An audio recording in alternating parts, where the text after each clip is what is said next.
Estamos aquí con el comandante Marcos Rasberger, a quem vamos a darle la bienvenida. Bem-vindo, comandante Marcos, e obrigada pela participação no evento organizado pelo APEXO, Associação Peruana de Experiência de Cliente. Bem-vindo. Obrigado pela oportunidade. Bom, a primeira pergunta que vamos fazer é: você tem mais do que 30 anos na aviação, é assim? Exatamente, são 35 anos no ramo de aviação. Bem, e pode nos contar qual é a sua experiência, o seu trabalho atual na Hi-Fly, na companhia aérea Hi-Fly? Com certeza. Então, eu trabalho na Hi-Fly, completo agora 3 anos. Eu sou comandante de aeronaves. Nesse momento voo o Airbus 330. Bem, como é a formação que recebem os pilotos? Então, os pilotos normalmente começam a sua carreira nas escolas de aviação. Sim. E uma vez completado todo o processo, né, que a gente chama o piloto de linha aérea, eles saem da escola de aviação com poucas horas de voo, mas com o currículo, licenciamento pronto para trabalhar na linha aérea. E eles, assim que entram para a linha aérea, normalmente as grandes empresas têm sua própria escola na empresa, que dá continuidade àquilo que as escolas de aviação começaram. Dá continuidade no treinamento e tentar esse piloto, colocar ele operacional para ele ir para a linha aérea, transporte de passageiros, dando oportunidade de ele ganhar experiência, né? Começando, se a empresa tiver vários tipos de aeronaves, começa no avião menor que a empresa tem, e ele vai subindo carreira até chegar no avião maior para aquela empresa. Entendo. E a formação é dada como? De que maneira é formado o piloto, já uma vez que ele pode estar comandando ou pilotando um avião? Ela é dada de várias formas. Ela começa com o piloto aprendendo as leis internas da empresa, né? As regras operacionais da empresa, e depois ele vai para o treinamento específico no avião que ele vai ser qualificado. Dando exemplo, se ele, por exemplo, ele começa no Airbus 320, Sim. que é o equiparado ao 330, mas voa rotas mais curtas, Sim. ele faz o treinamento que a gente chama no solo, que ele estuda todos os sistemas operacionais do avião, desde o sistema elétrico, o sistema hidráulico, sistema de navegação e etc., antes de ir para o voo em si. Depois ele vai para o simulador de voo. Os simuladores simulam todas as falhas possíveis de acordo com a legislação que aquele avião efetua. E ele completa um treinamento que vai várias sessões de simulador, vai aprendendo, treinando e executando manobras, né? Tanto manobras normais como manobras anormais, já de emergência, tudo isso em simulador, antes de ele começar o voo de passageiro. Antes de ele ir para o voo de passageiro, ele faz uma chamada prova, uma prova. Tanto escrita, uma prova escrita de conhecimentos aeronáuticos e de conhecimentos dos sistemas do avião, e depois uma prova prática em simulador, né? Com um examinador da entidade aeronáutica, que vem checar que ele é capaz de manobrar o avião em perfeita segurança, de acordo com os parâmetros internacionais. Bem, após isso, o treinamento termina em linha.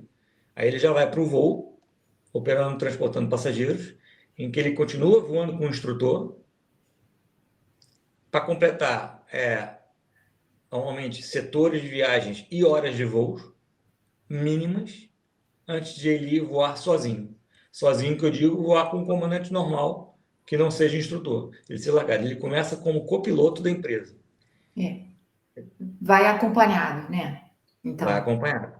Bem, agora, falando de simuladores, falando de falhos, eu gostaria de de perguntar sobre um incidente que é muito já famoso na história da aviação, que é o incidente que aconteceu em 15 de janeiro de 2009 com o capitão Sully, no voo 1549 da US Airways, onde ele pousou no rio Hudson.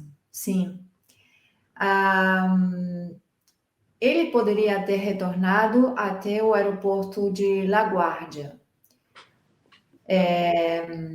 mas ele decidiu pousar no rio Hudson. A primeira pergunta é se os aviões estão desenhados, sim, para pousar na água. Os aviões não estão desenhados para pousar na água. Os aviões estão desenhados para pousar nos aeroportos. Infelizmente, emergências podem acontecer, e aconteceu no caso do comandante Sully, uma emergência gravíssima. Sim. Ele perdeu potência nos 2 motores do avião. Logo a seguir uma decolagem, em que o avião não tem altitude suficiente e não tem velocidade suficiente para manobrar, para fazer uma manobra. Então ele teve que tomar uma decisão rápida. Aquela falha foi uma falha baseada em tempo, em que o comandante Sully tinha muita experiência da Força Aérea Americana. Ele tinha um comandante com muita experiência, lá está. Aí entra o lado da experiência que o piloto tem, o que a gente chama, o que está por trás da formação no piloto, é muito importante. Então, essa experiência que ele traz da Força Aérea foi crucial naquele dia, porque ele, com o treinamento que ele teve e a experiência passada dele, ele fez uma regra 3, que a gente chama, puro cálculo de matemática. Eu estou com esta velocidade, com essa altitude, o aeroporto mais perto está a X milhas de distância, eu não consigo chegar lá. Eu não consigo chegar nesse aeroporto. Ele fez basicamente uma regra 3 ali, rapidamente. Mas rapidamente, desculpe, foi em 3 minutos, não é? Então, assim, o piloto usa muito a matemática nos cálculos dele. Vamos falar uma situação normal. O piloto está pilotando, ele tem os motores gerando potência, a gente vem a uma velocidade de aproximação. Você está numa velocidade de aproximação ao aeroporto. Então, eu estou sempre calculando a minha altitude versus a distância, com aquela velocidade. É uma regra 3. O piloto está sempre fazendo essa regra mental. Sempre essa cálculo mental, se a altitude e a velocidade é adequada para atingir aquela distância. É uma regra 3. Desculpe, você faz o cálculo mental mesmo tendo um instrumento que diga para você? Por quê? A gente aprende isso desde a escolinha, desde a escola de aviação, que a gente voa aviões monomotores, que é um avião só com motor, Normalmente um avião pequeno, que só leva 4, no máximo 6 passageiros, com um motor só. Então, se falha esse motor, eu vou apenas planar, O avião só tem razão de planeio.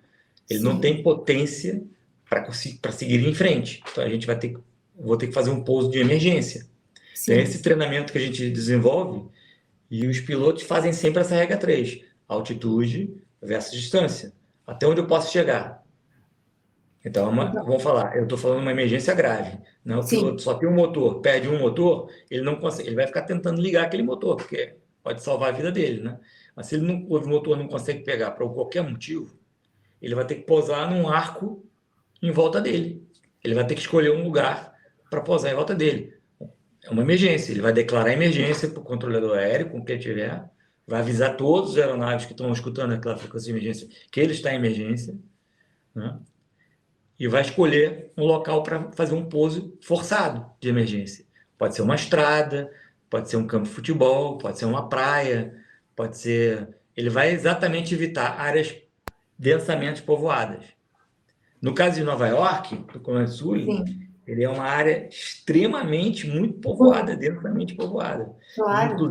Inclusive com muitos obstáculos.